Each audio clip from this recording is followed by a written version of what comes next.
പഠനം ഹൈസ്കൂളിലെത്തിയപ്പോൾ സ്കൂൾ പഠനം കഴിഞ്ഞ് കോളേജിലെത്തിയ അനുഭവമായിരുന്നു.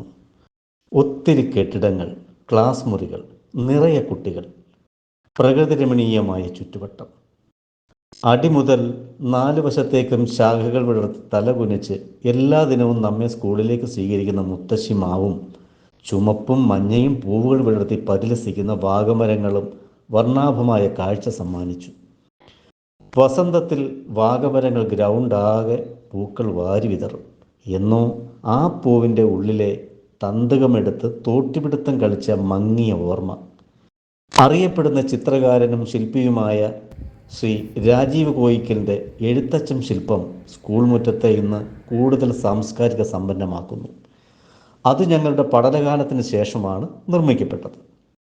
ഇൻ്റർവെൽ വിട്ടാൽ ന്യൂട്രലിൽ സ്കൂളിൻ്റെ കിഴക്കേ വശത്തുകൂടെ തെക്കേ ഗ്രൗണ്ടിലേക്കൊന്ന് കറങ്ങാൻ പോകും. സമാന ചിന്താഗതിക്കാരായ മറ്റു കൂട്ടുകാരും ഉണ്ടാകും. പഠിപ്പന്മാരൊക്കെ തെക്കേ ഗ്രൗണ്ട് കാണുന്നത് ഡ്രില്ല് സാറ് കളിപ്പിക്കാൻ കൊണ്ടുപോകുമ്പോൾ മാത്രമായിരുന്നു. നീയൊക്കെ ഈ തെക്കോട്ട് വെച്ച് പിടിക്കുന്നത് മാൻപേടകളെ കാണാനും പഞ്ചാര അടിക്കാനുമാണെന്ന് എനിക്കറിയാമടാ എന്ന് രാഘവൻ നായർ സാറിൻ്റെ അഭിപ്രായം തന്നെ ആയിരുന്നുവോ മറ്റുള്ള സാറന്മാർക്കും. ഗോപി സാറും ദാമോദരക്കുറുപ്പ് സാറുമൊക്കെ കുട്ടികളുടെ പേടി സ്വപ്നങ്ങളായിരുന്നു. അവരാരെങ്കിലും നോട്ടമിടുമോ എന്ന് പേടിച്ചിട്ടാണ് മുമ്പിലൂടെ പോകാതെ തെക്കോട്ടുള്ള പോക്കിന് പിറകുവശത്തൂടെയുള്ള ഇടുങ്ങിയ വഴി തിരഞ്ഞെടുക്കുന്നത്. തെക്കേ മൈതാനത്തെത്തിയാലോ ഹരിതാപം നിറഞ്ഞ തണലിടങ്ങൾ മനസ്സിൽ മാസ്മരിക ആനന്ദം നിറയ്ക്കും.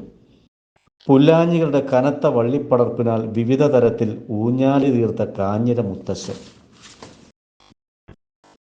കയറിയിരിക്കാനും മുകളിലേക്ക് പിടിച്ചു കയറാനും ചില്ലാട്ടമാടാനും ചാടിക്കളിക്കാനുമൊക്കെ നമ്മെ ക്ഷണിക്കും.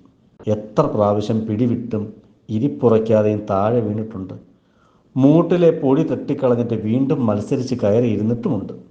നട്ടുച്ചയ്ക്കും ശീതളമയാർന്ന ആ തണലിടം നമ്മെ ഒരുപാട് ആനന്ദിപ്പിക്കും.